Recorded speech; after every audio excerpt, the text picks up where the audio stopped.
Dear Kenyans, since 2016, the country has been on the path of major reforms in the education sector, and notably in the management of national examinations. These reforms were intended to restore sanity to the examination process and maintain dignity and integrity in our education sector. They were meant to ensure that our graduates at whatever level are recognized and respected across the world. Back in 2016, and following the serious concerns about the management of national exams, the government of Kenya identified a secure printing firm in the UK, that is Stephen Austin Printing Limited. This is a security printing firm that deals with several exams and other high-stakes documents in different parts of the world. Kenyans will agree that in that period, sanity returned in the management of exams with grades that reflected reality. We have established that early this year, the Kenya Kwanza administration suddenly and abruptly stopped this contract just because the UK company refused to give kickbacks. Without following any legal procurement processes, due diligence procedures, and attention to examination timelines, the Kenya Kwanza administration awarded the KCPE and KCPE exam printing contract to a politically correct local company based on Mombasa Road in Nairobi. The government was advised that the Mombasa Road-based company did not have the capacity to print the exams and also ensure its security and integrity, especially on such a short notice. Nobody would budge because there were kickbacks involved. We are aware that the Mombasa Road company then had to outsource the exam printing services from a company based in India, where the exams were printed in a hurry.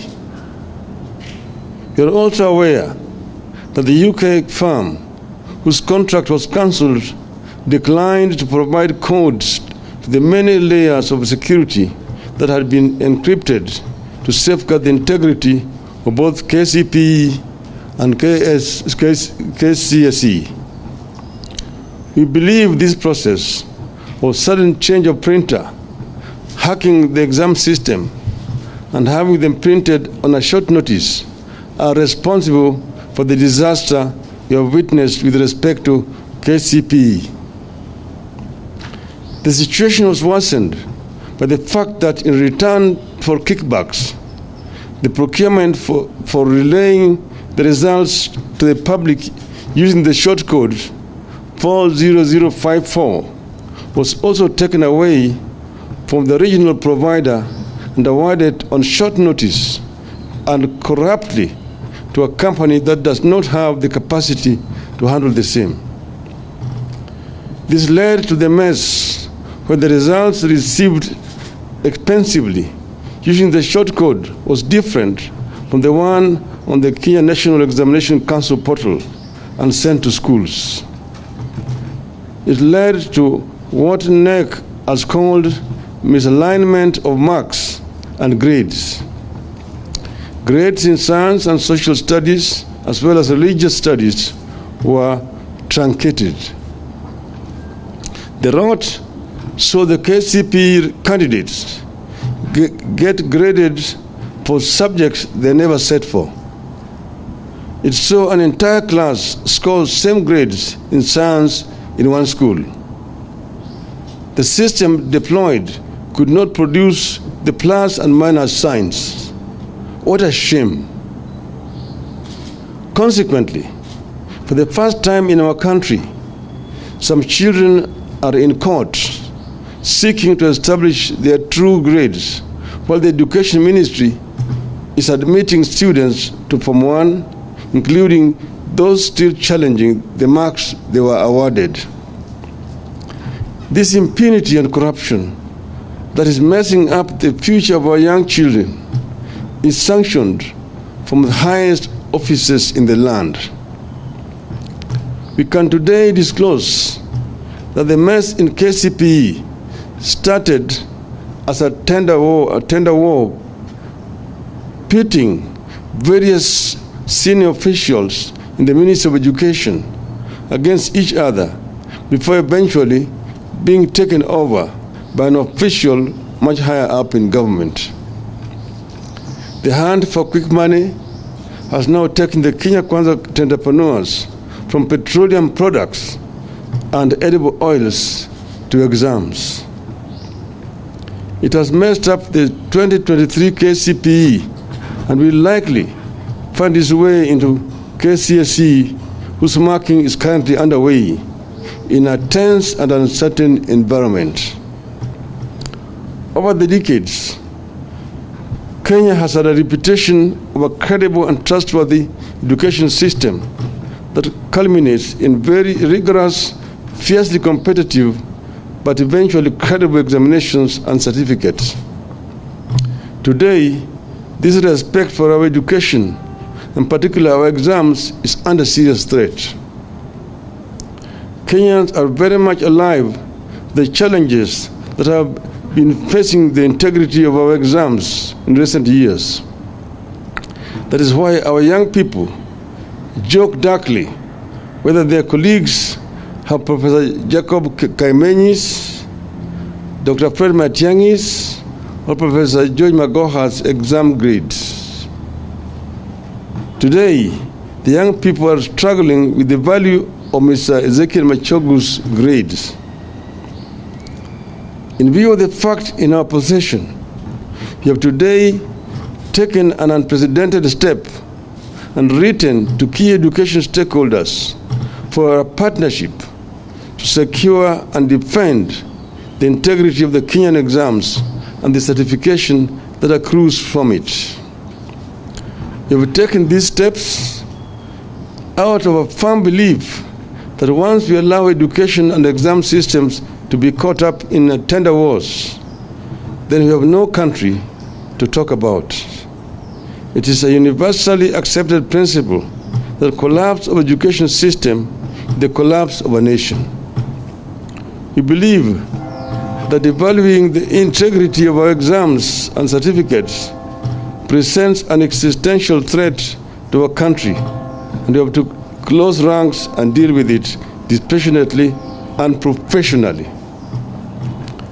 We will be subjecting our children to ridicule, diminished employment, especially overseas, and admission opportunities in the region and abroad if we allow the integrity of our exams and certification to be questionable.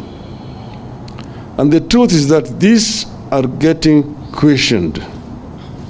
We have therefore written to the following bodies: 1, the Catholic Bishops' Conference; 2, the National Council of Churches of Kenya; 3, the Supreme Council of Kenya Muslims; 4, the Kenya Secondary Schools Heads Association; 5, the Primary Schools Heads and Teachers Association; 6, the Kenya National Union of Teachers; 7, the Law Society of Kenya; 8, the Kenya Union of Post-Primary Education Teachers; 9, National Parents Association; 10, the Kenya Private Schools Association; 11, the Ethics and Anti-Corruption Commission; 12, the Directorate of Criminal Investigations; 13, the Federation of Kenya Employers.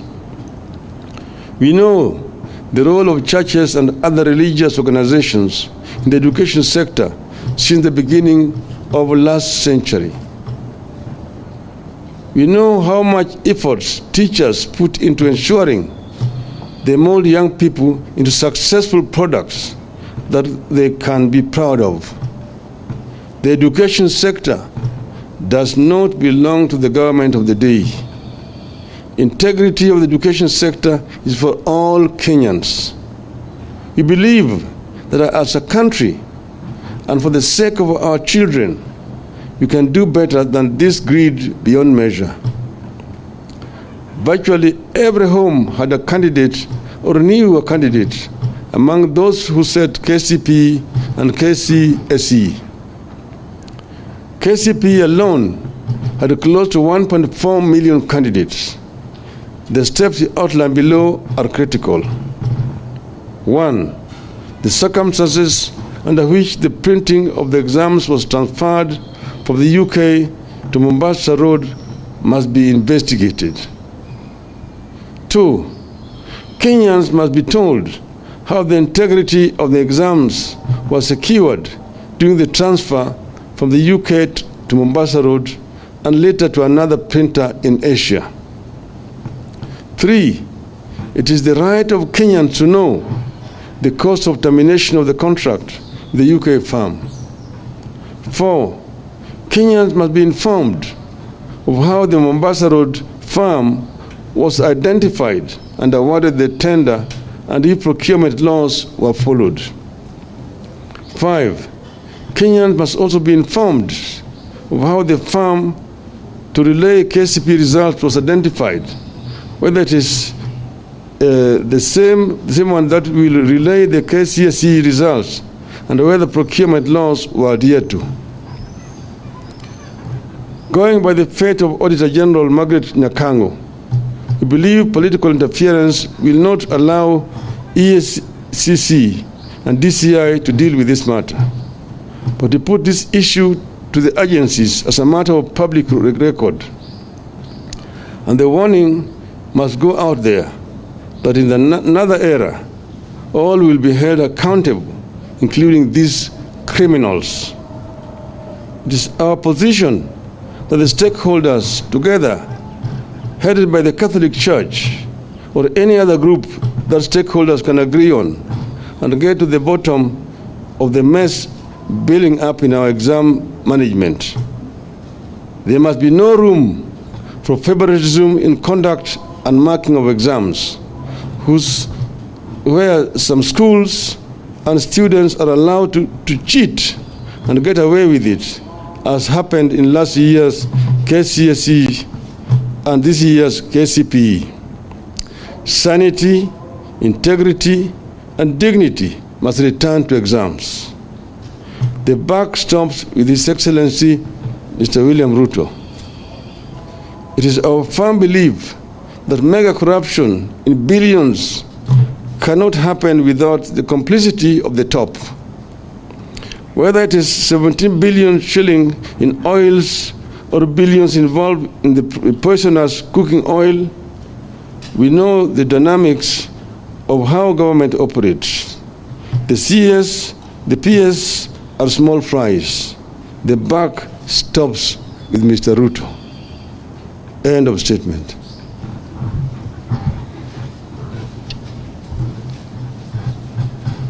Yes.